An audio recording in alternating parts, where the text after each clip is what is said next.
The chandelier light in the Whitmore Grand Ballroom was the kind of light designed to make certain people feel more beautiful and certain others feel more visible. Adaeze Obi had been in rooms like this before.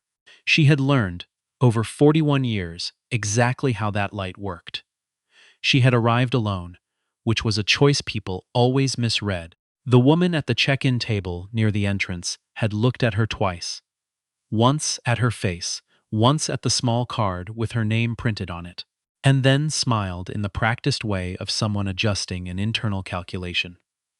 Adaeze had smiled back without warmth or coldness, simply the neutral expression she had developed somewhere in her 30s when she stopped performing comfort for strangers. The event was the Hargrove Foundation Gala, an annual fundraiser for pediatric research that drew the wealthiest names in the city's medical and business corridors. Adaeze had been invited by the foundation's executive director, who had called her personally 3 weeks earlier. The gala, he had explained, was also where the foundation's board planned to formally announce a $28 million partnership. A partnership that had been negotiated quietly over the previous 8 months, primarily through Adaeze's office. She was the founder and CEO of Nexara Health Technologies, the company she had built from a 2-bedroom apartment in Cleveland, with borrowed equipment and a credit card she paid off $60 at a time, now operated in 14 countries, and had recently been valued at just over $4 billion. She was 41 years old. She had not inherited a single dollar of it. She did not lead with any of this. She never did. Adaeze took a glass of sparkling water from a passing server, nodded her thanks, and moved toward the edge of the room where the light was softer and the noise was more manageable. She was wearing a deep emerald dress, elegant and understated, chosen specifically because it required nothing of the room. She carried a small clutch. No assistant, no entourage, no publicist. Standing 3 feet to her left, this too was a choice people misread.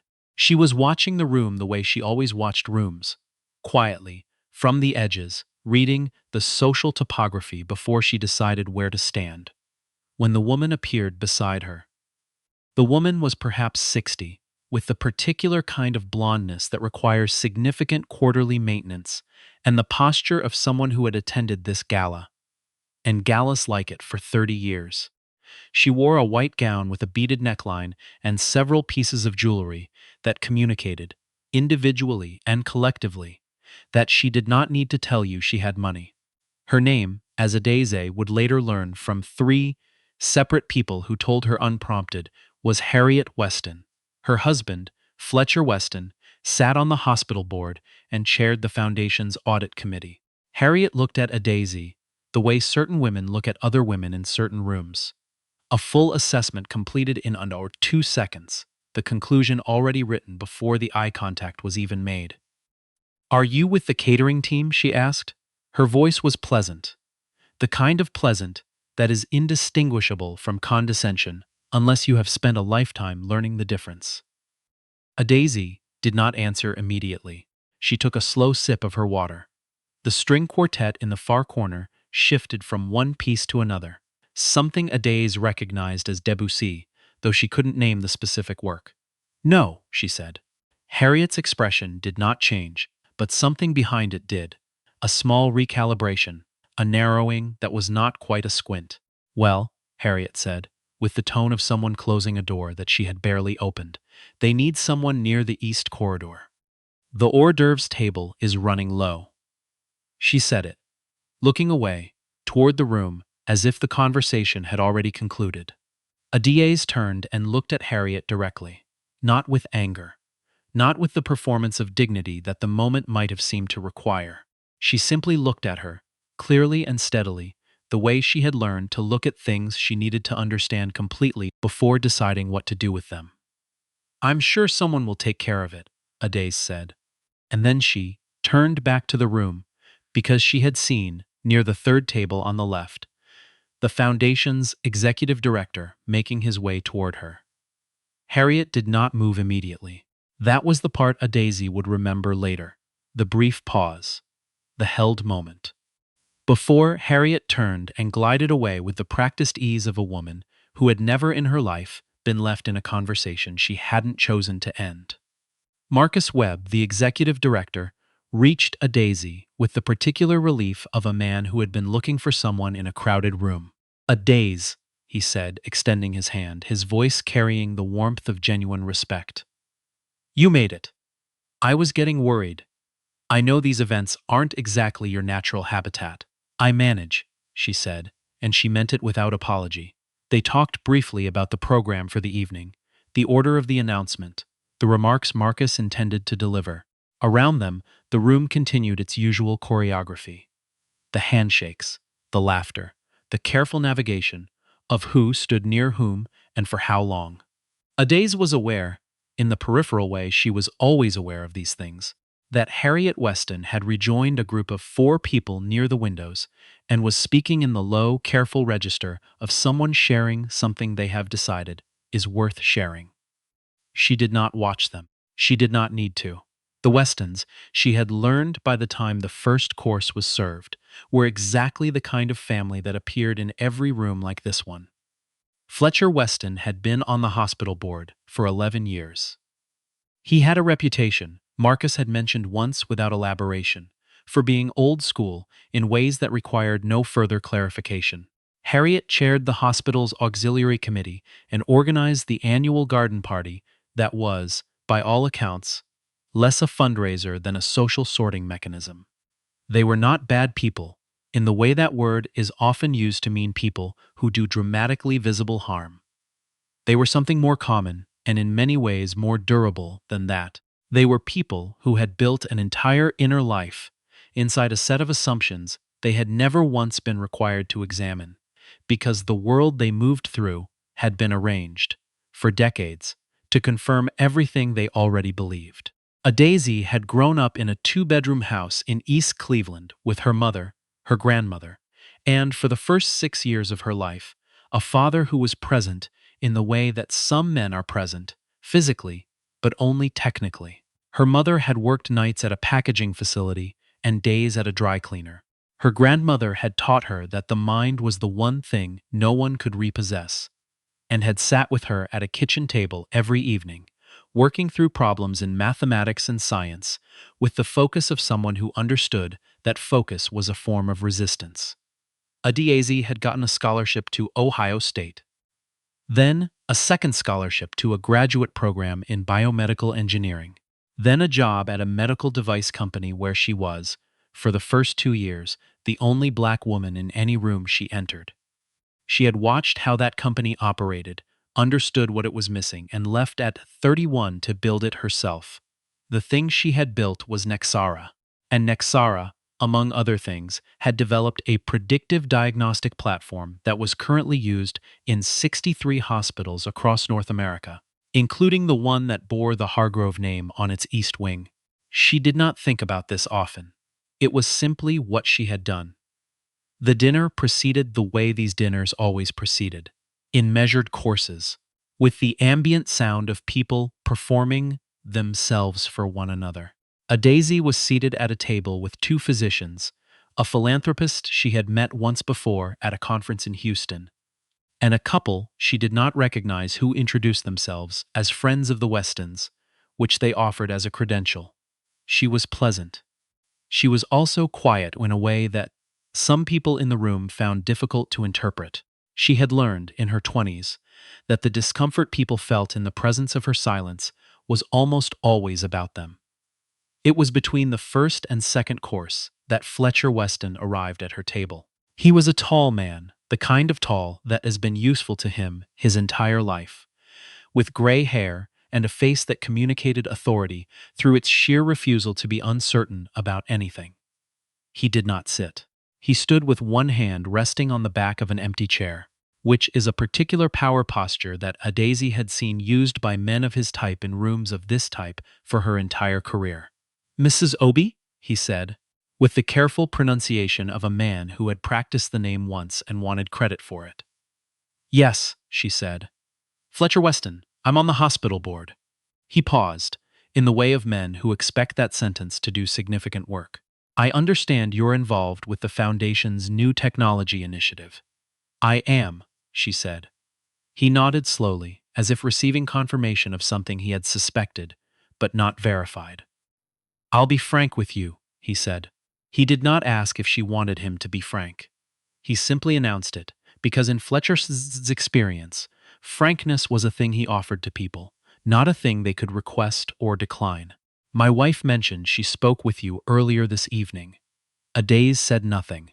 "She has a tendency," he said, and here he smiled the careful smile of a man managing a sentence he hasn't fully figured out yet, "to be a little direct. I noticed she didn't offend you." Adaeze looked at him. "She asked me if I was with the catering team," she said. Not with heat. Not with the tremor of someone still processing the injury. Simply as a statement of fact, the way she would have reported any other observable event. Fletcher Weston's face did something complicated. It was not quite embarrassment, because real embarrassment requires the capacity to feel the thing from the other person's position. And Fletcher had spent too many years at the center of rooms to have developed that specific skill. It was more like the expression of a man who has been told that something he was carrying is showing. "She didn't know who you were," he said. This was, Adaeze understood, meant to function as an explanation, perhaps even as an apology. She waited a moment before she responded, because she had learned, a long time ago, that the pause before a response is where the real communication happens. "I know," she said. "That's actually the point." Fletcher stood there for a moment longer, holding the back of that chair, and then he excused himself with the smooth efficiency of a man who has spent a lifetime knowing when to leave a conversation. Adaeze watched him go. Then she picked up her fork and finished her dinner. The announcement was scheduled for 9 o'clock, which in practice meant 9:17. Marcus took the microphone at the center of the room and thanked, at some length, the people who required thanking. Adaeze sat with her hands in her lap and watched the ceiling for a moment, a high, ornate ceiling, the kind that made you understand why these rooms had been built. And then she looked back at the room. She spotted Harriet Weston at a table near the windows, speaking to a woman in silver, who nodded continuously in the way of someone who has perfected the performance of listening, without the substance of it. And she spotted Fletcher Weston near the back, standing with two other men in suits, the three of them assembled in the unconscious formation of men who have decided, at some point in their lives, that the back of a room is the best place to observe it. Marcus's voice carried across the room with the careful warmth of a man who had written his remarks and rehearsed them 3 times. "Tonight," he said, "we are proud to announce a $28 million partnership with Nexara Health Technologies, which will bring Nexara's predictive diagnostic platform to every pediatric unit within our network. This partnership will affect the care of over 40,000 children in our region annually." He paused for the applause, which was genuine and extended. "This partnership," Marcus continued, "would not exist without the vision, the generosity, and the extraordinary leadership of Nexara's founder and CEO, who has given not only her resources, but her personal commitment to this work. Would you please welcome Adaeze Obi?" She stood. She walked to the front of the room, without hurry, because hurry was a thing she had always associated with people who were not sure of their right to be somewhere. She took the microphone from Marcus and looked out at the room, at the 230 faces arranged in the warm chandelier light. And she spoke for 4 minutes, without notes, about the children the platform had helped diagnose earlier, the months gained by early detection, the families who had more time because a piece of technology had seen something a standard protocol had missed. She did not talk about money. She did not talk about herself, except to acknowledge her mother and her grandmother, which she did in one sentence, simply and without ceremony, because they deserved to be in the room even in that form. When she was finished, she walked back to her seat. The applause followed her the entire way. At her table, the physician to her left leaned over and said something she didn't quite catch over the sound. She smiled anyway. Across the room, she was aware, peripherally, without looking directly, that the table near the windows had gone quiet. After the program concluded, the room shifted into its post-announcement mode. Looser, louder. People moving between tables with the momentum of a crowd that has witnessed something and needs to process it through conversation. Adaeze stood near the side of the room, speaking with a pediatric oncologist who had come from Houston specifically for the announcement and who talked about the platform's clinical applications with the focused intensity of someone for whom this was not a gala but a lifeline. She was still in that conversation when Harriet Weston appeared. She did not approach quietly. She came directly, with the forward movement of a woman who has decided something and is executing the decision before she can reconsider it. The silver woman from before was not with her. Neither was Fletcher. She came alone, which meant she had chosen to come alone, and Adaeze noted this. "Miss Obi," Harriet said. Adaeze turned. Harriet's face was arranged in an expression that was clearly costing her something. Her jaw was set in a way that suggested the words she was about to say had been revised several times in the last 20 minutes. "I owe you an apology," Harriet said. She did not preface it. She did not build toward it. She said it the way someone says a thing they have made themselves say before they talk themselves out of it. "My comments earlier this evening were—" She paused. "Wrong. And I'm sorry." The physician excused himself quietly, sensing the texture of the moment. Adaeze looked at Harriet. Not at Fletcher, standing a few feet away, watching. Not at the clusters of people nearby who had shifted in orientation in that specific way people shift when they sense something significant happening and want to be adjacent to it without appearing to watch. She looked at Harriet. "Thank you for saying that," she said. Harriet nodded once, the quick firm nod of someone completing a task they had assigned themselves. "My husband explained." "Mrs. Weston," Adaeze said, gently but clearly, "I appreciate that you came to say this. And I want to be honest with you, because I think it's more respectful than the alternative." Harriet waited. "What happened tonight happens to me more often than it should. And when your husband came to my table earlier, his concern was about my knowing who he was and what my involvement in the partnership meant for the foundation. That's not the same as understanding what was wrong about what you said to me." She paused. "The apology you just gave me. That's different. I can see it. And I do accept it." Harriet held her gaze for a moment, and something in her face shifted, not dramatically, not in the way of cinematic transformations, but in the smaller, more durable way that real things shift when they can no longer stay in the shape they've been in. "I understand," Harriet said, quietly. "Good," Adaeze said, and she meant it simply, not as a performance of magnanimity, not as a lesson delivered, just as the word itself. Good. Because understanding, when it came, was always good. Harriet turned and walked back toward her table. Fletcher watched her come, and then watched Adaeze from across the room, with the expression of a man recalibrating something he had been certain of for a very long time. Later, when the event wound down, and the servers began clearing the final round of dessert plates, Marcus found Adaeze near the coat check. "That was extraordinary tonight," he said. He meant the speech. She knew he meant the speech. "The work is extraordinary," she said. "I just told the room about it." He laughed. Outside, through the tall windows of the ballroom, the city was doing what cities do at 11:15 on a Saturday night, lit up and moving, indifferent to the social dramas playing out inside glass and marble rooms across its surface. Adaeze retrieved her coat and stood for a moment before stepping toward the exit. She thought about her grandmother, who had sat at a kitchen table in East Cleveland for years, working through problems with her, never once suggesting that any room would be closed to her, only that some rooms would make her work harder to stay in them. She had stayed in them. She had built rooms of her own.